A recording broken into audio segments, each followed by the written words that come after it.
High above the clouds, beyond some of the tallest mountains on Earth, there is a land that feels almost separated from the rest of the world.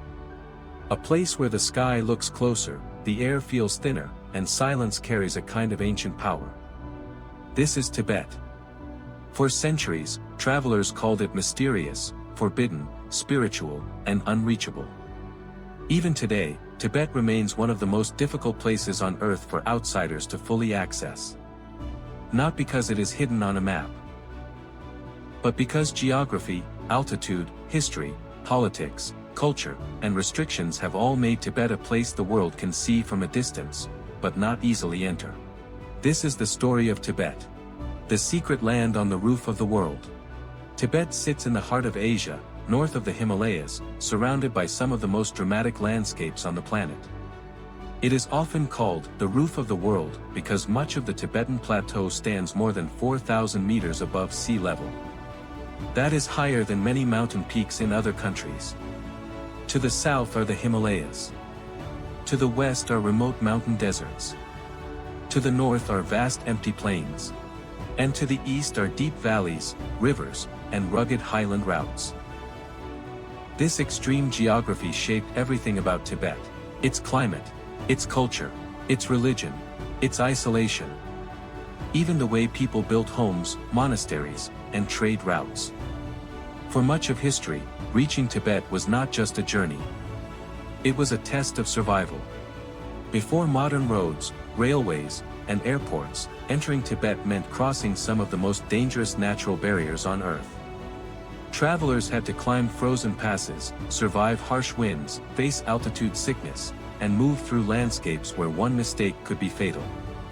The air is thin. The nights are freezing. The terrain is unforgiving.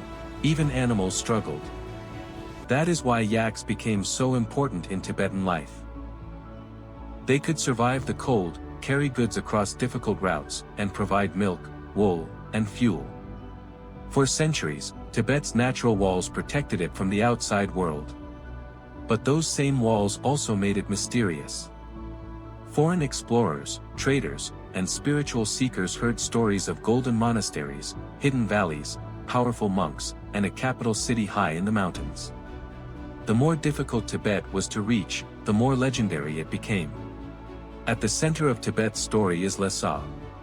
The name itself means, place of the gods. For centuries, Lhasa was the spiritual and political heart of Tibet. And above the city rises one of the most iconic buildings in the world, the Potala Palace. Built on a hilltop, the Potala looks almost impossible, a massive white and red palace rising from the rock like something between a fortress and a dream. It once served as the winter residence of the Dalai Lamas and became a symbol of Tibetan Buddhism, authority, and identity. But Lhasa is not just about palaces. At the Jokhang Temple, pilgrims still walk in prayer. Some travel from distant villages, bowing their bodies to the ground again and again along the way. Their journey may take weeks or even months. For them, this is not tourism. It is devotion. In Tibet, spirituality is not separate from daily life. It is woven into the landscape, the architecture, the language, the music, and the way people move through the world. Prayer wheels spin. Butter lamps burn. Mantras are whispered into the wind. And colorful prayer flags carry blessings across the mountains. Tibetan Buddhism is one of the deepest parts of Tibet's identity. It combines Buddhist teachings with centuries of local tradition, philosophy, ritual, and art. Monasteries became centers of learning, meditation, debate, medicine, astronomy, and culture. Monks studied for years, sometimes decades. Religious debates were not quiet discussions. They could be energetic, physical, and dramatic, with monks clapping their hands to emphasize points of logic. In Tibetan culture, life and death are viewed through a spiritual lens. The mountains, lakes, and caves are not just natural features. Many are sacred places connected to saints, teachers, legends, and ancient practices. One of Tibet's most sacred sites is Mount Kailash. For many Buddhists, Hindus, Jains, and followers of the Bon tradition, Mount Kailash is not simply a mountain. It is one of the holiest places on earth. Pilgrims walk around it in a ritual journey known as a kora. They believe the journey purifies karma and brings spiritual merit. But reaching Mount Kailash is extremely difficult. It lies in one of the most remote regions of Tibet, surrounded by harsh terrain and high altitude. This is another reason Tibet feels unreachable. Its most sacred places are also some of its most remote. Beyond the monasteries and cities, Tibet is a land of vast open spaces. Here, nomadic and semi-nomadic communities have lived for generations. Life on the plateau is shaped by the seasons. Families move with their animals. Yaks graze across high grasslands. Tents stand against cold winds. And survival depends on knowledge passed down over centuries. Tibetan food also reflects the environment. Barley is one of the most important crops. It is used to make tsampa, a roasted barley flour that is a staple food. Butter tea, made with tea, yak butter, and salt, gives warmth and energy in the cold highlands. To outsiders, the taste may be surprising. But in Tibet, it is practical, nourishing, and deeply traditional. The Tibetan way of life is not built around excess. It is built around endurance. Everything has a purpose. Every resource matters. Every journey across the land requires respect for nature. Even in the modern world, Tibet is not a place you can simply enter like many other travel destinations. Travel access has often required special permits, organized tours, and guided routes, especially for foreign visitors.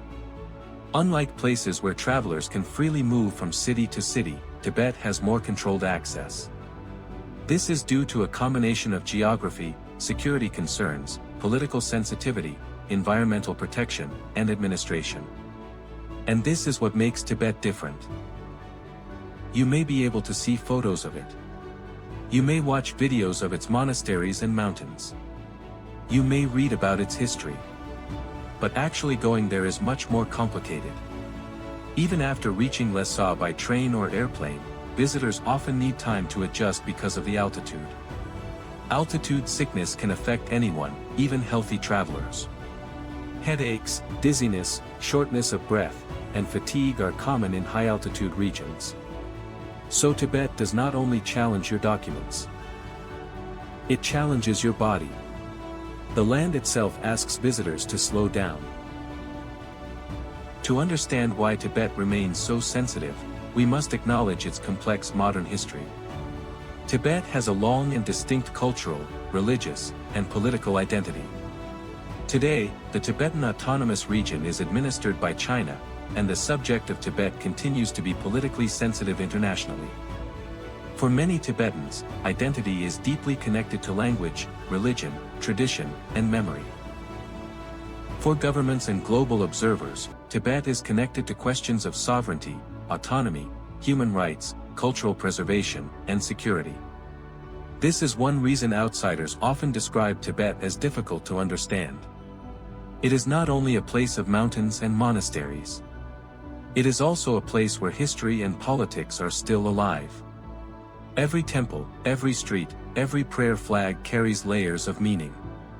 For a documentary, it is important to speak about Tibet with care. Not as a simple mystery, but as a real homeland for real people. Tibet's natural beauty is almost unreal. There are lakes so blue they look painted. Mountains so high they seem to hold the sky in place. Empty roads stretching across silent plains. And valleys where ancient villages sit beneath huge cliffs. One of the most famous regions is the Tibetan side of Mount Everest. From the north, Everest rises with a different kind of majesty, cold, sharp, and immense. But Tibet is not only about Everest. There are countless unnamed landscapes that feel just as powerful. A single road across the plateau can feel like a journey through another planet. No forests. No crowded cities. No noise. Just sky, stone, wind, and distance. This emptiness is part of Tibet's power. In many places, the land feels untouched not because no one has lived there, but because life there has always had to respect the scale of nature. Modern Tibet is not frozen in the past. Roads, railways, airports, schools, hospitals, and modern buildings have transformed many parts of the region. Lhasa today is both ancient and modern. You can see pilgrims walking beside traffic, traditional markets near modern shops, monasteries standing beside expanding urban areas. This creates a powerful contrast. For some, development means better connection, infrastructure, and opportunity. For others, rapid change raises concerns about cultural preservation, language, religion, and traditional lifestyles. This tension is not unique to Tibet, but in Tibet it feels especially visible because the culture is so distinct and the history is so sensitive. The question becomes: how does a place join the modern world without losing the soul that made it unique? That question remains at the heart of Tibet's story. So why does Tibet continue to fascinate the world? Maybe because it represents something many people feel they have lost. Silence. Spiritual depth. A connection to nature. A sense of mystery. A life not completely controlled by speed, noise, and technology. Tibet feels like a reminder that the world still has places that cannot be fully consumed. Places that cannot be understood in one visit. Places that resist easy explanation. It is a land of beauty, hardship, faith, politics, memory, and survival. And perhaps that is why it remains so powerful. Tibet is not secret because no one knows it exists. It is secret because even when you look at it, you feel there is still something hidden. Something behind the mountains. Something inside the monasteries. Something carried by the wind across the plateau. Tibet is one of the highest, harshest, and most spiritually charged places on Earth. It is difficult to reach because nature made it remote. It is difficult to understand because history made it complex. And it is difficult to forget because its beauty feels almost unreal. For some, Tibet is a destination. For others, it is a dream. For many, it is a sacred homeland. But for the world, Tibet remains one of the most mysterious places on the planet. A land above the clouds, surrounded by mountains, protected by altitude, shaped by faith, and watched by history. This is Tibet. The secret country the world can see, but cannot easily reach.